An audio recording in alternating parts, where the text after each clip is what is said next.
right, excellent. And thanks also, Adam, to you and Oko for giving us a platform here to bring our speakers together and talk about what I think is a really important issue. Obviously, this month's topic is workforce planning, and we want to kind of shine a spotlight on some of the things that we're hearing from DOTs with our subject matter experts here on issues and challenges that we're seeing with workforce planning, as well as solutions, practical solutions on how to mitigate any sort of issues we're having with workforce development and planning. This will probably be the first of two webinars that we're going to do where we kind of highlight road weather management, workforce and training solutions and challenges.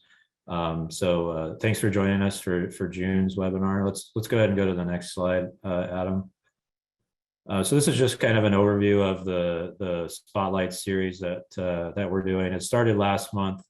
If you were able to join, we had a really good webinar focused on Hurricane Ida and some of the impacts from that massive event. Right now, we're planning on continuing this through probably October of this year, but given kind of the popularity and some of the feedback we've heard, I wouldn't be surprised if we just keep this going monthly for the near future. But as of right now, we have everything planned out through October. So it's the first Wednesday of each month, 1 to 2 p.m. Eastern. So feel free to join each month. Basically, we're looking at highlighting various road weather management challenges due to different weather events, some of the lessons learned from our stakeholders and subject matter experts, as well as highlighting practical solutions. We have 4 topic areas that we've highlighted when we kind of scoped out this series. We wanted to focus on severe road weather impacts, road weather maintenance and operations challenges, road weather data sources and applications, as well as road weather research and innovations. I think this topic probably falls under the maintenance and operations challenges. So let's go ahead and start digging into it. Can we go to the next slide, Adam, when you get a chance? So for today's webinar, we have some excellent speakers. We have Mitch Wood, who is the District 6 Maintenance Manager from Iowa DOT. We also have Ben Dow, who's the Director of Public Works for the city of Fargo, North Dakota. And last but certainly not least, we have Brett Hodney, who's the Public Services Director for the city of West Des Moines, Iowa. And they're going to be talking to us about some of their labor shortage issues, their service impacts, as well as some of the agency mitigation techniques that they've developed to assist with some of these challenges that we're going to highlight today. Next slide. So what we're talking about today is basically all season road maintenance. I know when we think about maintenance and operations and sort of boots on the ground, we automatically start thinking about winter operations. And yeah, that is a big focus of this, obviously, but that's a big challenge. But we really want to start thinking about how all season road maintenance and operations is very important. So some of the challenges of filling these positions and keeping folks in the field, boots on the ground, that applies to both full-time as well as seasonal, temporary, and hard to fill positions. So we really want to highlight some of the data that we're seeing right now and raise awareness. Fortunately, Rick Nelson, who's SICOP's coordinator in AASHTO, was able to highlight some of these issues through some great data that we'll share with you here soon. But some of these workforce shortages have various causes. We obviously deal with retirement, also competition from private sector, maybe even cities, counties. These employees move all over, which is to be expected. But some of these are, in more high demand than others. Obviously, operators and field staff are going to gravitate towards, certain wages and bonuses and benefits that some agencies might be able to provide. They're also going to be looking at hours, as well as their training programs and some of the skills that they can develop to kind of further their career. As they move, maybe they're a mid-career hire or a new hire. There's specific skills and training curricula that these operators want to gravitate towards. Let's go to the next slide, Adam. And David, I apologize. I skipped the polling slide on accident there. If we Oh want. yeah, we need to, yeah, let's go back. Sorry, I didn't notice that. Before we get going, let's open it up to some polling questions. Thanks for catching that, Adam. So we have 3 questions. The first is, what are the main barriers that your organization is facing when you're finding and also trying to retain staff?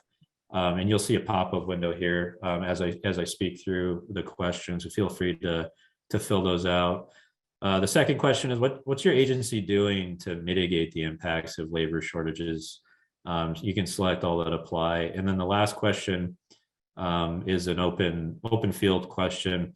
What are the resulting impacts that you're seeing if you are dealing with labor shortages? Just a short answer there is sufficient, and we'll give it a little bit of time here as we start seeing some of the results of the polling and talk through those. And I'm sure the speakers today will certainly talk about most of these, but it's always good to see what the data is showing from our audience. So we'll give it another minute here and then switch it over to the results.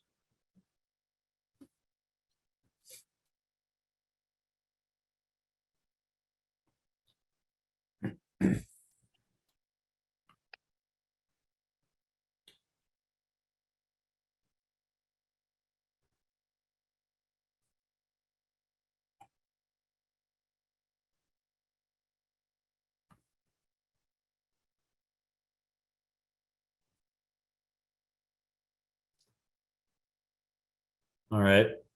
Do we have any good results to show, Adam? Let's see what we got here. So for the first question, the main barriers that your organization is facing looks pretty even across the board. Actually, all these are pertaining. Looks like the lead one is compensation with wages, benefits, and bonuses.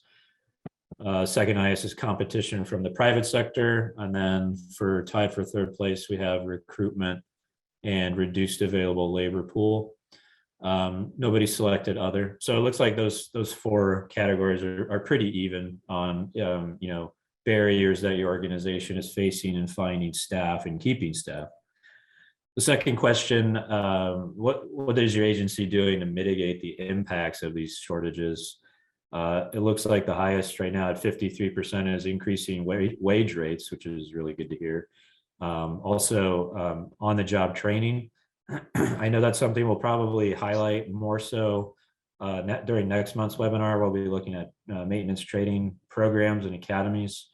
Also, changes in recruiting practices. I'd be interested to know a little bit more detail on what the people who answered that are meaning. So feel free to put that in the chat. Also, trailing behind a little bit, we have enhanced benefits, as well as providing signing and or performance bonuses. So also more monetary compensation. So that's good.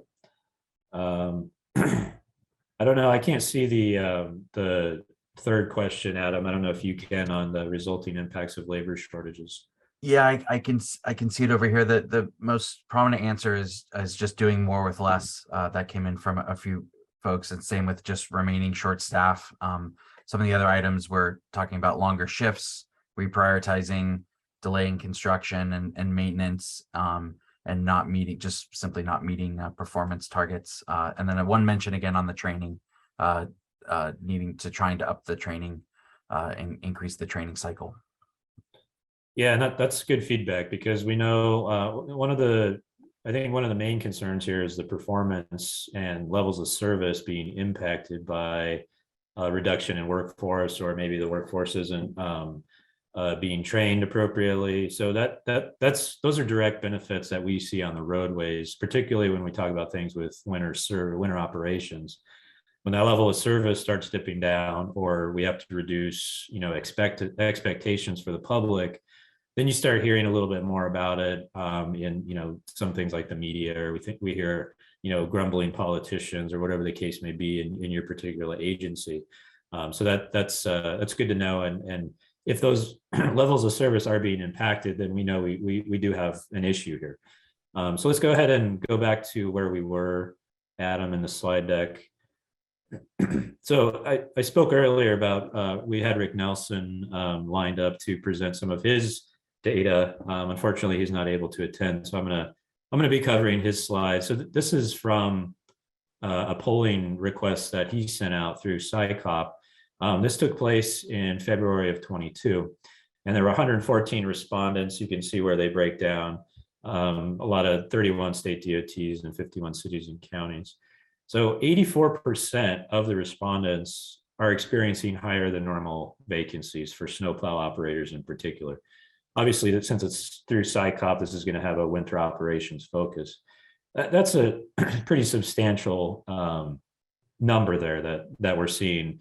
81% of full-time employees, and then it drops down significantly from there. But even still, seasonal and temporary employees are usually the ones that help fill in some of those vacancies that might not be filled from full-time employees, and those are showing 44%, and then contract operators at 31%. So obviously we're seeing through this polling at least that there's higher than normal vacancies when it comes to snowplow operators, which obviously through this data is impacting full-time employees for the most part.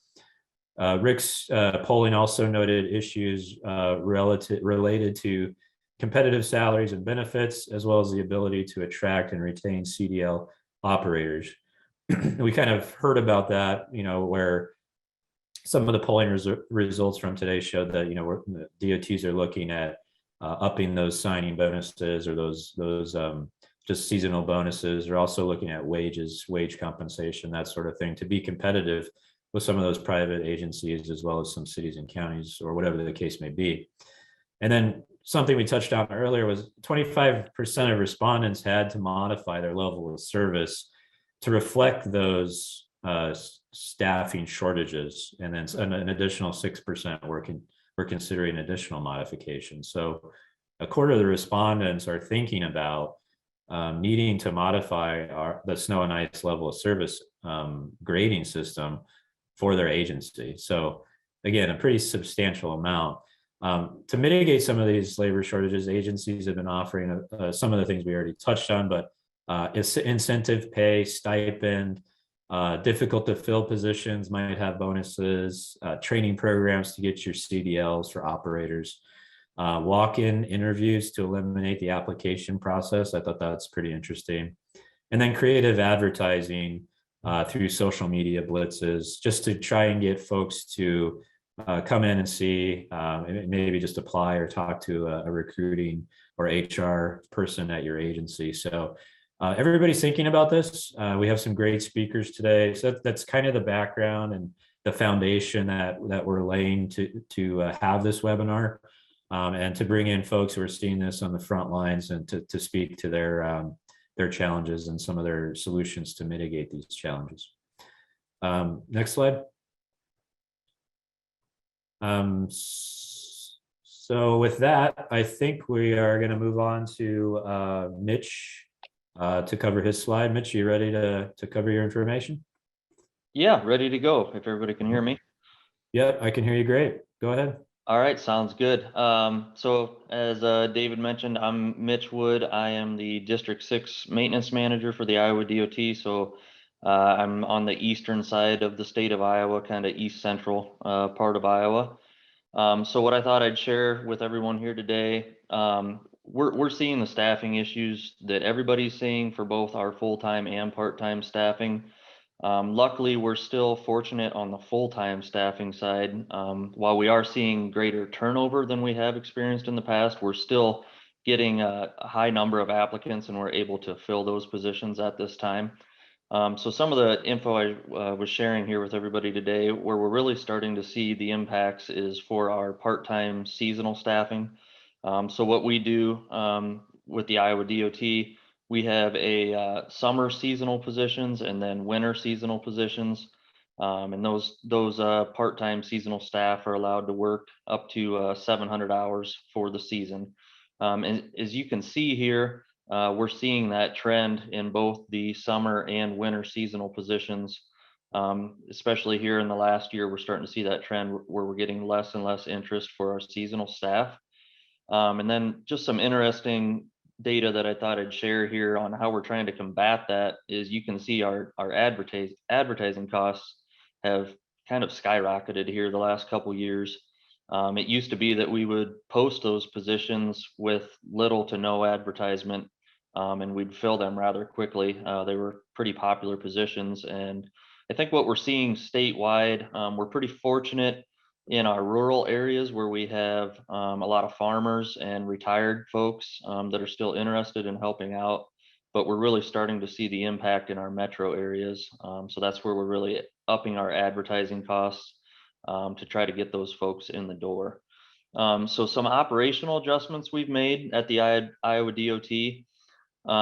In the winter, we've really had to start looking at our snow shifts and how we staff those. We used to have the staffing where we could, have a day and night shift split pretty evenly and cover all our routes evenly both day and night. And now we're having to run a little leaner crews overnight when we've got less traffic out there. That way we can cover all of our routes during the high traffic volume times. We've really started to reevaluate our hours of service for our snow routes. So some of our 2-lane low traffic volume roadways, we've really started to look at those hours kind of between the 10 p.m. to 4 or 5 a.m. in the morning. Do we really need to be out there every couple hours, or can we let those roadways go a little longer and focus on our higher traffic volume areas?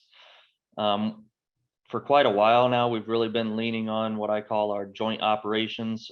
So we've got basically garages located in every county in the state for the most part. And we've really had to start sharing staffing between those garages to get some of our, especially our summer maintenance operations accomplished. We've even started looking at contracting out. We're currently contracting out more steel beam and cable guardrail repairs than what we've done in the past.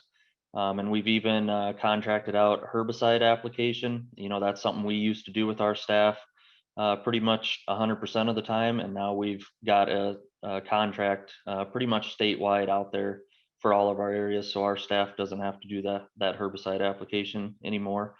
And then we're also really looking at the longevity of the repairs we do. So some examples of that is we've really started looking at our durable paint markings out there on our roadways. We've contracted some of that out where we don't need to get out there and refreshing those paint lines every year. So that saves us some staffing hours there.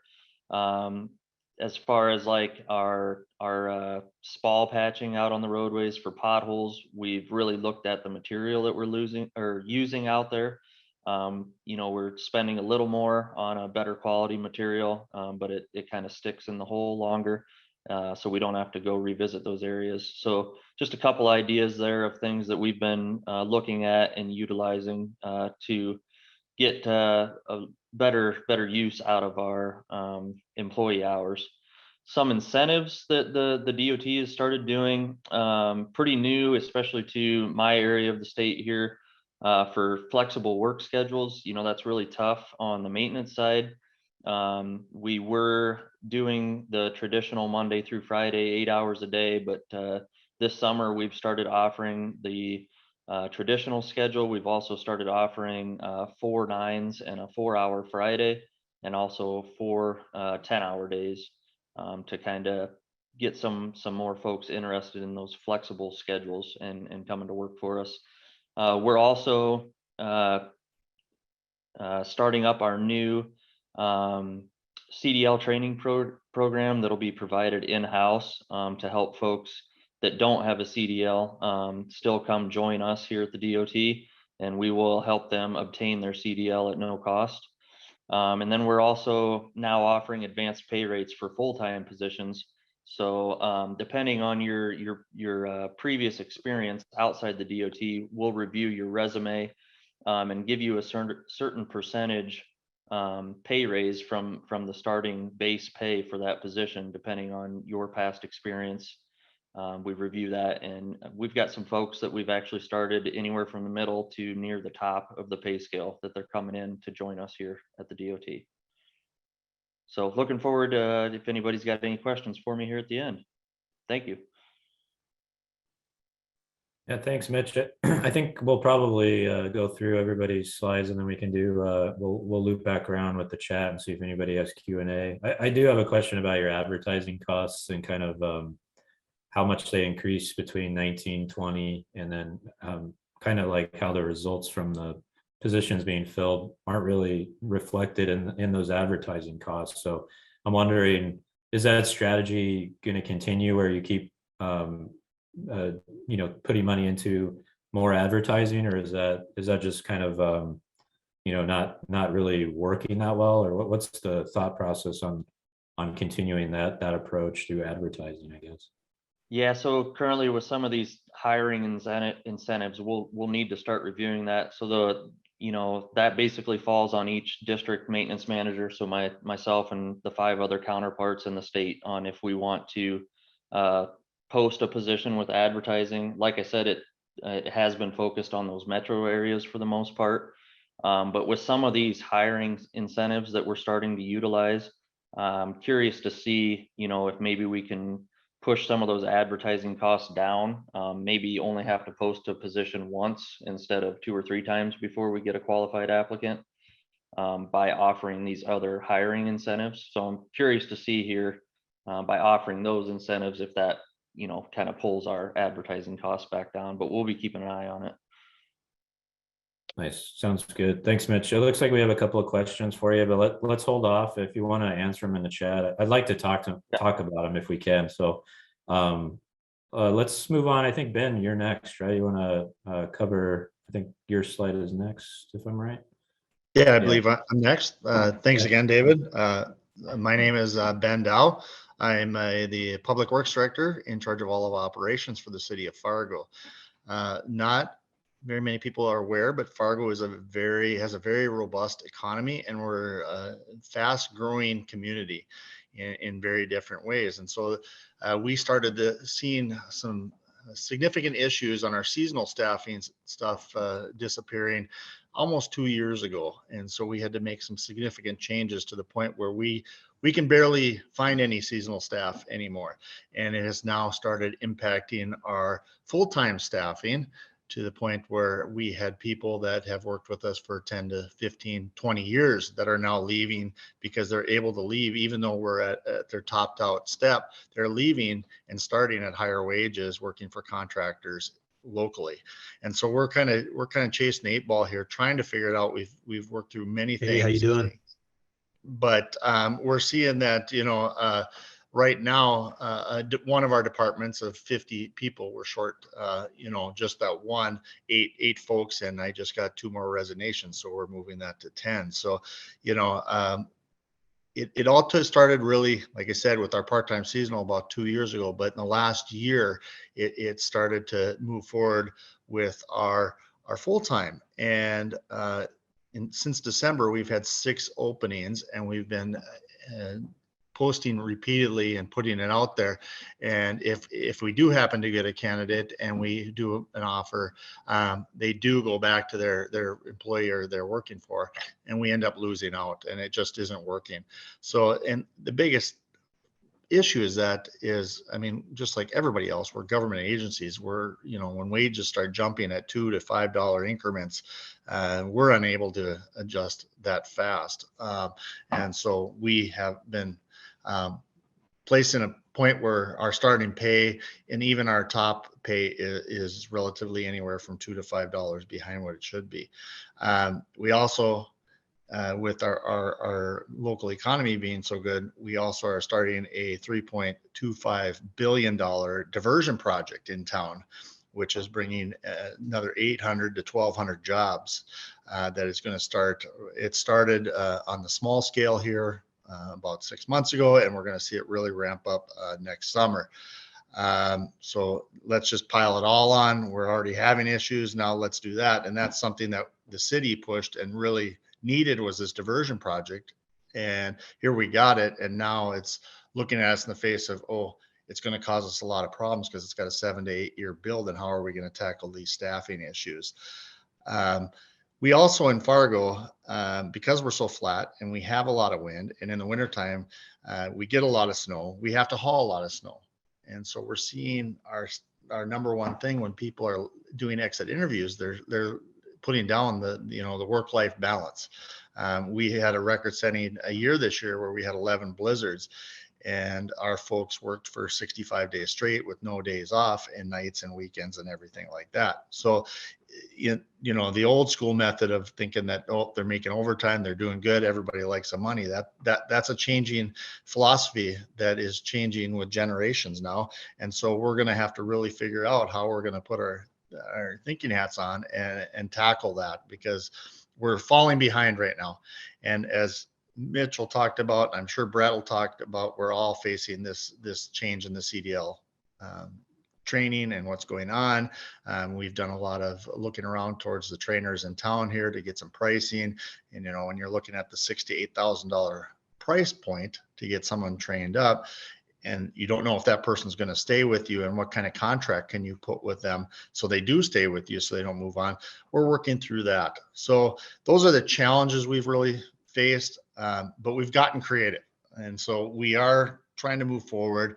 And, the number one thing, and Mitchell talked about this with his spending, are we posting in the right place?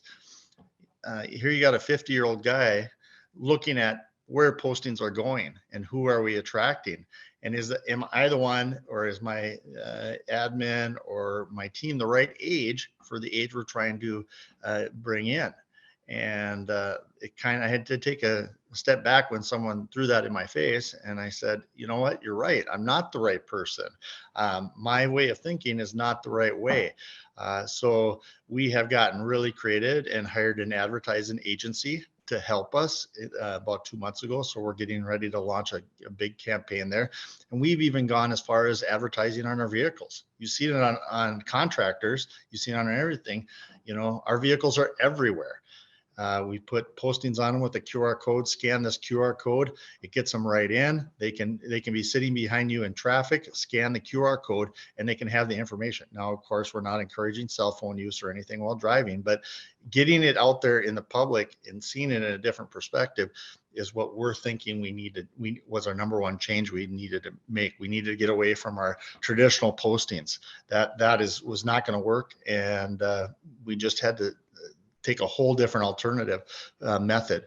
The other thing we did starting in our last budget is we put in a ton of differential pays, from different licenses to different shifts to a swing shift. We looked at everything that was beyond our normal shift from 7 to 3:30 or 8 to 5, 8 to 4:30, and said, okay, we're going to pay a different variation of differential pay for each shift to try and encourage and offset that. I even went as far as broke down between Class A requirements in my job descriptions and Class B job requirements for CDL training. And that was a big thing, because we had a lot of people that didn't want to take the next step and get that Class A. But as soon as we tacked $1 on it, we went from 8 people in the department that had their Class A's to 35. And so in the scope of what it actually costs, it's very minimal. You're thinking $8 a day, $40 a week, but to a family and to a person that's that dollar makes a big difference. So that was an easy pay fix. And so we went after that right away, and the response was just huge. Our employees just gathered towards it. And I know we're holding on to some of those people, because instead of making the base rate, they're able to choose their path and make a little more based on the incentives we're offering by differential pays. We just yesterday got our evaluation approved to change our pay structure. I had to go to the elected officials and let them know and say, hey, we're losing people. Our level of services are going to go down. Our HR department, we have to look at, because when government looks at pay ranges, we generally look at other government agencies. Well, that's not who we're losing people to. We're not losing people to neighboring cities or the DOT or other. In our neck of the woods, we're losing it to contractors or other places of that nature. So we spent a ton of time working with Indeed and pulling the data, and to prove that, hey, what the next door neighbor city is paying is competitive with ours, but our pay and their pay isn't competitive, and we're both falling behind. We need to be really competitive with the actual market that's out there. So that is going in front of our commission on June 13th, and hopefully we got thumbs up on that, and that's just a start. The next thing, like I said, we looked at, we couldn't get any temp seasonal help. And so the money is sitting there. We were up to $20 an hour for our temp seasonal help. And so how are our other competing trades finding people? They're pulling them right as soon as they graduate from high school. Not every person coming out of high school is going to go to college anymore. They're going to go and they're going to be a plumber and they're going to be an electrician. And our local trades here, they're offering to train those people in-house.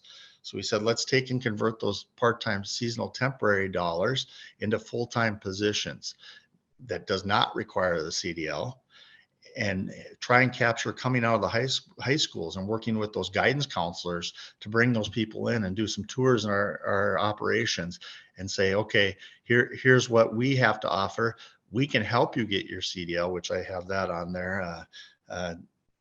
Next is to talk about our CDL training program, getting registered as a CDL training program, finding the way to do the theory online, and paying a few bucks to do that, and then creating our own drivers, in-house trainers for behind the wheel portion. So we are set up. We are ready to do that. As soon as everything, our budget gets locked in for 2023, we're ready to go with our high school graduate program. And hopefully I have 10 positions there. Hopefully I can fill all 10 with folks coming out. And we're not going to worry about signing a contract with those folks. If they stay with us, we hope to build the attitude that, hey, I like working here. I want to stay here. And so they're going to move on to the next position within our organization, not outside our organization.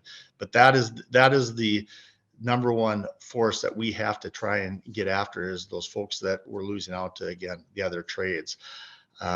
We spent time, we went through and we changed our whole operations on looking at what was the easy, low hanging fruit to start contracting out.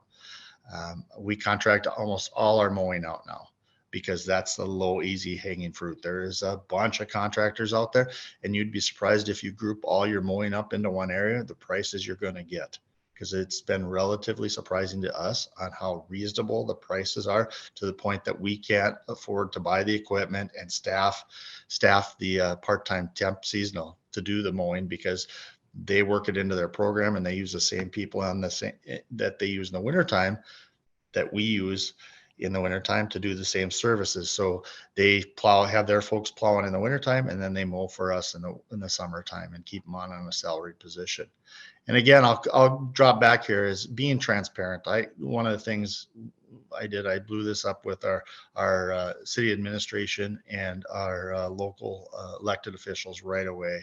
In operations, you are usually problem solvers. We don't want to, acknowledge that we might need some help with this. We're going to find a way to fix this. We're going to find a way to get it done.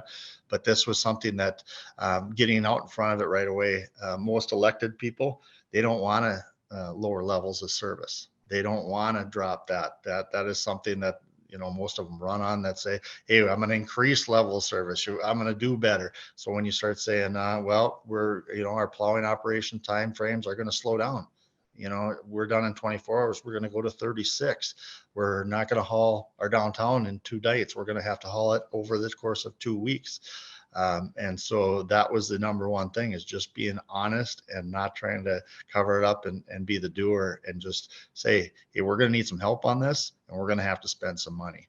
So a lot of things going on here. This is probably an hour presentation I could do just on my own, but I tried to throw it on one slide. And any questions, I'd be happy to answer. And creativity, we've done a lot of things that haven't worked, and I hopefully could help people not go down that road. But hopefully we're on the right track now to grab these people that we need to beef up our organization again. That's fantastic information, Ben. You touched on a lot of things that I think is interesting and innovative. The advertising on the vehicles. I know we talk about pay a lot, but there's something to be said about taking pride in the organization you work for.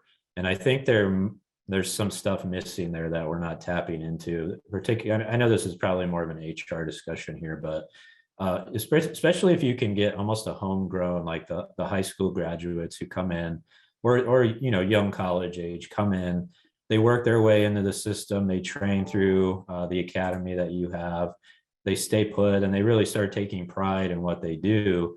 there seems to be a little bit of a lack of retention there because some people just don't feel that the organization is worth staying for. I know pay is a big part of why people work, but there is something else to be said about taking pride in who you work for and where you work. So I think it's really interesting, almost building that homegrown high school graduate type team that can come in and really start making a difference and seeing what their work can do to make people safe on the roadways. Yeah, So the other really, thing, really David, good. just one more. I got one more that I kind of slipped and passed by is we're excited about is we got in our budget to offer a recruitment bonus for our employees that are working for us already. We have the best advertisers working for us. We have 1,800 employees.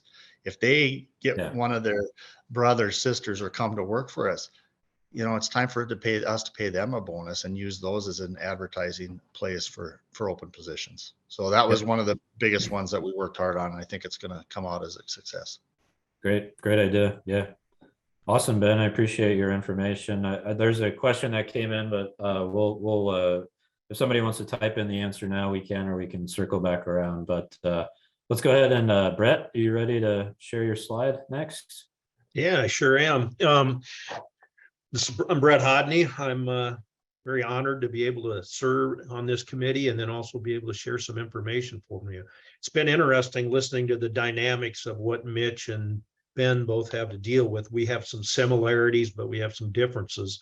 I think, the interesting thing about government is it always seems like we're in this lead lag cycle. We always seem to be, slow to make changes.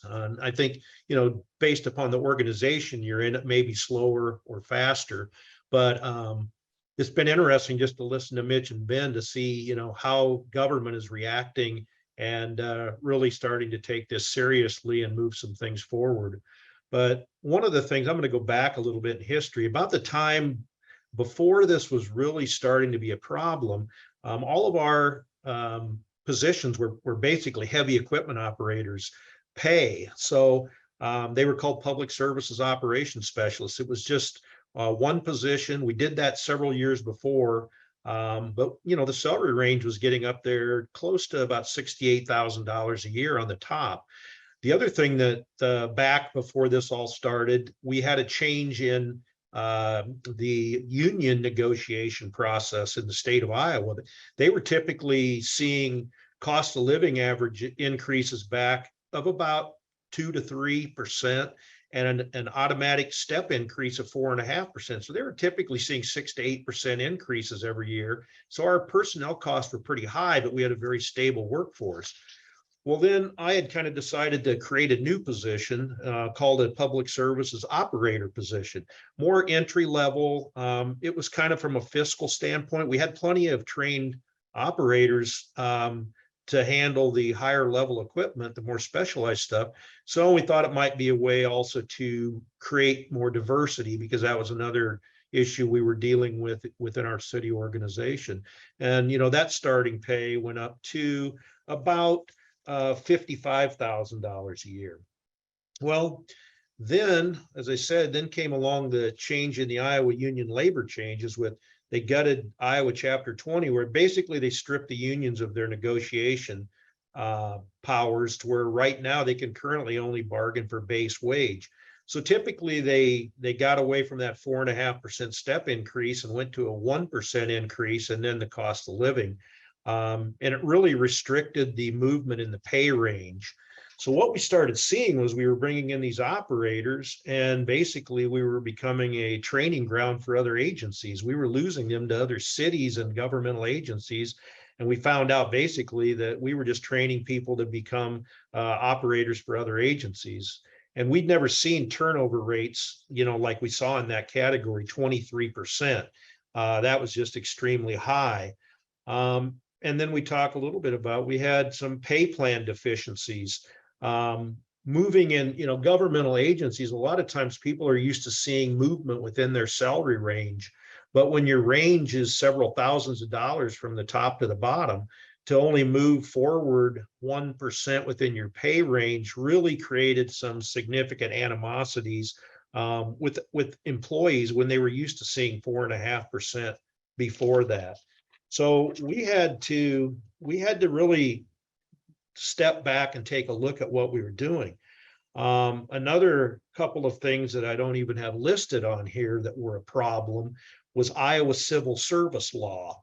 Very antiquated law where back in 1980, they decided that any city of over 8,000 by the census had to have a civil service commission and had to go through a rather extensive process for hiring.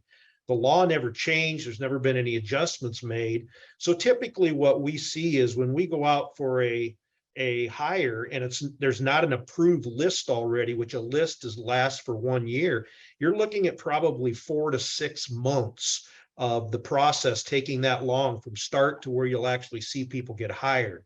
And you can imagine, I always say in today's world that the candidates today, they've already quit 1, 2 jobs. They're looking for a third by the time that period's over with. So we really got behind the 8 ball there too. The other is our own internal HR application process. Everything's going, online and everything's going, tech wise. And it is such a cumbersome process that we know people that just, they get started in it and they just give up because they don't want to be on this online program that they're having difficulty maneuvering through and takes sometimes an hour or 2 to go through. So, the business we're in, we're not at City Hall with office-based employees. You can imagine the type of staff that we hire, field-based employees, they don't want to go through all this computer stuff. So we really we've got some challenges we're working on there.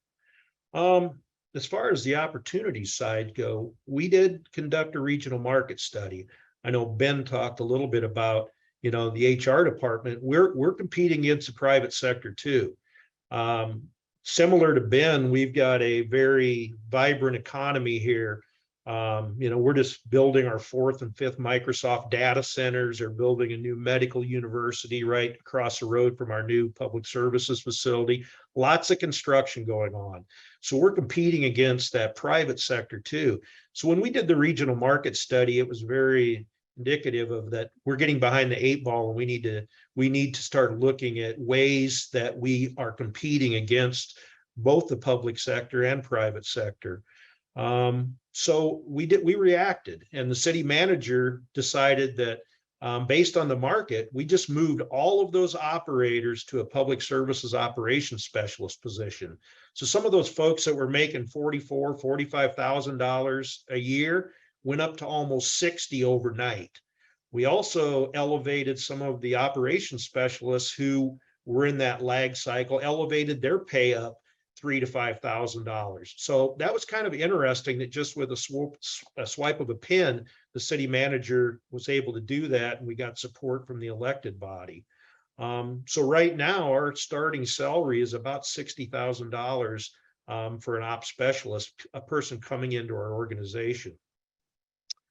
The other thing that we realized, and Mitch had kind of talked about the part-time trend, we see the same thing. We're competing for those part-time people with the Iowa DOT, other cities.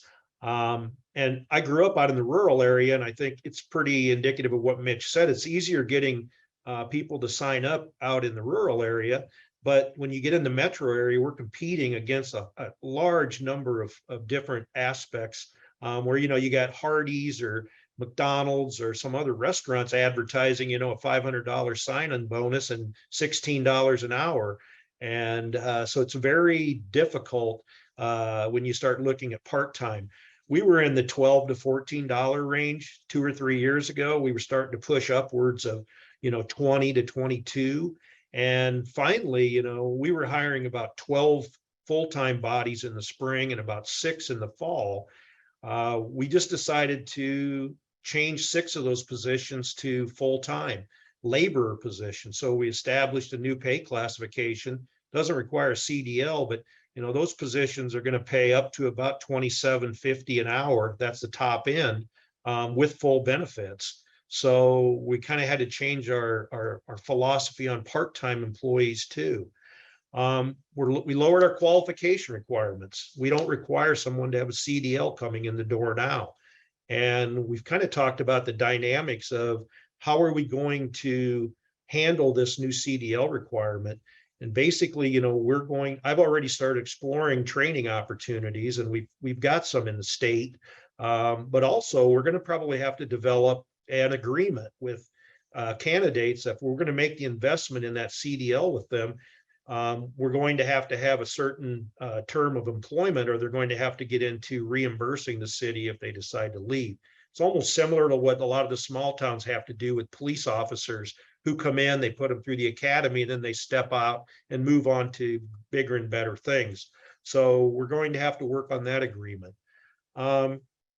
Civil service, we talked a little bit about that. Right now, we have a lobbying effort, and the state legislature is really taking a strong look at changing civil service requirements. The challenge there has been, when the Republicans went at the union law and gutted it, it really created some real disparity between the Democrats and the Republicans with regards to labor. So the Democrats have been a little slow to want to take a look at civil service, but it's also an impediment to diversity. So there's a lot of different angles to that. So civil service, there's a lobbying effort, and we're kind of leading that charge to help us with that, because as you can imagine, having that 4 to 6 month period to try to hire people is just a huge impediment. We've also too, went to 4 10-hour days for some of our staff where we can gain efficiencies. We've been changing our benefit package. I mean, we just added a paternal leave where, the employee gets 3 weeks off now, and that's really a huge thing. But we're starting to see those generational things come into play too. And like Ben and had said too, we're finding out a lot of these employees, they don't want to work overtime very badly. So it's kind of a lot of things, but we're trying to look at the comp time and letting people have more time off. When they work the overtime hours, when we really need them during snowstorm events, especially, we try and be pretty liberal with letting them have leave the rest of the year. So we're finding different ways to approach it, but whether you're a DOT, a county, a city, depending on where you're located, it's not a one size fits all. We all have these different challenges we're facing, but the labor market, I think it's still going to keep getting harder and harder. We've been just getting by with just getting enough people on our civil service lists, or we're just skimming by. We maybe only have 1 or 2. The operator position's a little easier, but some of our others, we're just getting by. And we know that we're going to have to change the way we're doing things, because pretty soon, I don't know that we're going to keep just getting by. We're going to be short. So a lot of dynamics playing out here, and it's definitely going to create some challenges for a lot of agencies here in the future. Thanks, Brett. Are you, this is kind of for everybody on the panel, are you guys seeing the same issues with mechanics? Are they typically, are you having difficulty keeping those filled as well, those positions?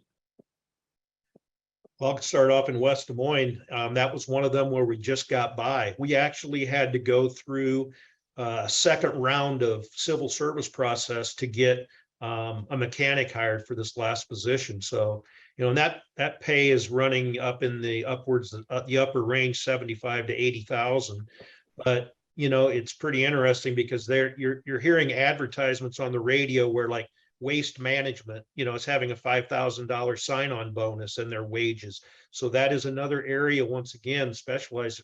That's even harder than the operations side of things for us.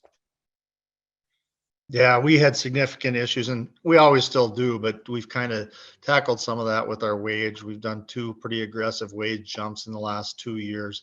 Ours start about $32 an hour and paying upwards a little over 40 an hour when they're done. But we had to get rid of our whole swing shift. We had to really look at where our shifts were and try and move things around so that it was more accommodating to the lifestyle people are looking for, rather than working till 11 o'clock at night. So we changed things on that end, and that seemed to work.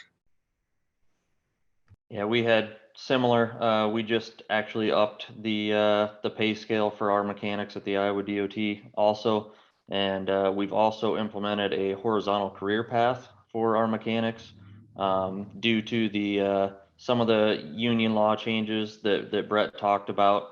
It's taking mechanics and a lot of our positions at the DOT upwards of that, 12 to 15 years if they start at the bottom of the pay scale to get to the top of the pay scale. So with our horizontal career path, we just piloted that for the first year here with the mechanics. If they complete the training requirements for that, they'll get to the top of the pay scale in 3 years. Okay. So I know we kind of touched on this a little bit with trying to get folks recruited, but I know HR typically is heavily involved with like recruiting events. You'd go to colleges or maybe a trade school and maybe set up a booth or something about winter operations. This is kind of a fact sheet. This is what you would do, make it sound interesting and try and recruit people through that kind of mechanism. Is that still do any of you guys engage in that activity, or is that just not something that typically someone does in your agency, like recruitment fairs or anything like that? Yeah, we still do here at the Iowa DOT. We've got hiring coordinators that usually focus on that, but I think one change we've seen here, we've started sending some of our actual employees from the field with some of our equipment to some of those recruitments and job fairs, just so they can get the perspective from the employee and also see the equipment that we work with. Okay. In West Des Moines, we're getting ready to start that. We're actually thinking about using employees as well, but I think that we're going to have to be more open to the fact of, like Ben is doing, looking at the high school graduates, because with our public services ops specialist position, when you start paying people $60,000 to $70,000 to start a career, that's pretty good money. So we were attracting a lot from the private sector, but we're finding out that that's kind of starting to dry up. But I think we're going to have to be a little more willing to look at that high school graduate or technical degree program that doesn't have a lot of experience and start doing more in-house training. And that's going to be a different situation than what we've seen in the past. Right. One of the things we were doing in Colorado a few years back was we were actually going to STEM schools, and we would actually talk to high school kids about winter operations and kind of gauge their interest in something that would be, more hands-on, not necessarily snowplow operator, but maybe a mechanic or maybe avalanche mitigation, if that applies to your area. Something that would be, kind of cool, and kids are like more interested in getting involved with those type of fields. So I think you're absolutely right, Brett. I think that, those conversations need to take place maybe around that high school time to try and get folks to be interested in the fields that we're talking about. I guess, we're kind of coming up on time, but maybe real quickly, if you guys could just highlight maybe one piece of advice for anybody in the audience on how to maybe hire people more easily or retain people more easily. What one piece of advice have you learned through your experience that you would share that's really helped you with this issue? Who wants to start? Ben, I'll throw it at you. Well, I think the number one thing, and Brett talked on that a little bit, even with the high school stuff, and I touched on it, but we had to reach out to the guidance counselors, and we did not rely on our HR to do that. And most of those guidance counselors, they know what kids we should be talking to and who we should be offering tours to and get them into our organization. So that was one of the number one things that, was the moment of, okay, this is the right audience. This is the right people. These are the people that can help us on the backside if we have the program on the front side. So that is the moment. I mean, we spent years waiting and nothing with HR. They're busy people. They got a lot of different scenarios, but we kind of had to take the reins ourselves and go after it. Putting signs on our trucks. We kind of did that, and then we included HR and said, hey, we're doing this just so if you get any calls, but this is moving forward. Because if we wait, we're just going to be failing. So it's one of those things is you got to get out in front of it before you end up with it way over your skis and trying to catch it. Good advice, Ben. Mitch, one piece of advice for the audience on dealing with workforce issues? Yeah, like I said, so we're fortunate. We're still getting people in the door for our full-time positions, at least for the interviews. But I guess one thing I would recommend is I've noticed people aren't really reviewing like our employee handbooks and our benefits very closely. They're just kind of applying here and there and seeing what best opportunities are out there. So I think a lot of government agencies anyway, what we still have to offer over the private sector is things like our time off plans, our flexibility. You know, here at the DOT, we're still pretty flexible to, you know, if you call a half hour or hour before your shift starts for the day and something came up and you needed the day off, we're able to accommodate that most of the time. So things like that it's really hard to come by in the private sector. Make sure you're sharing, you know, those types of benefits when you've got those employees there for the interview. Great advice. Yep. Pension plans are very important. I know younger folks tend not to think about it, but if you could really focus in on some of the long-term career building benefits that the agency has, that can make a difference for some folks. Brett? Well, you know, one of the things I always capitalize on, you know, I guess Herzberg and I disagree a little bit on pay is not a motivator, but pay still is an important thing that especially some of the new generational folks are looking at.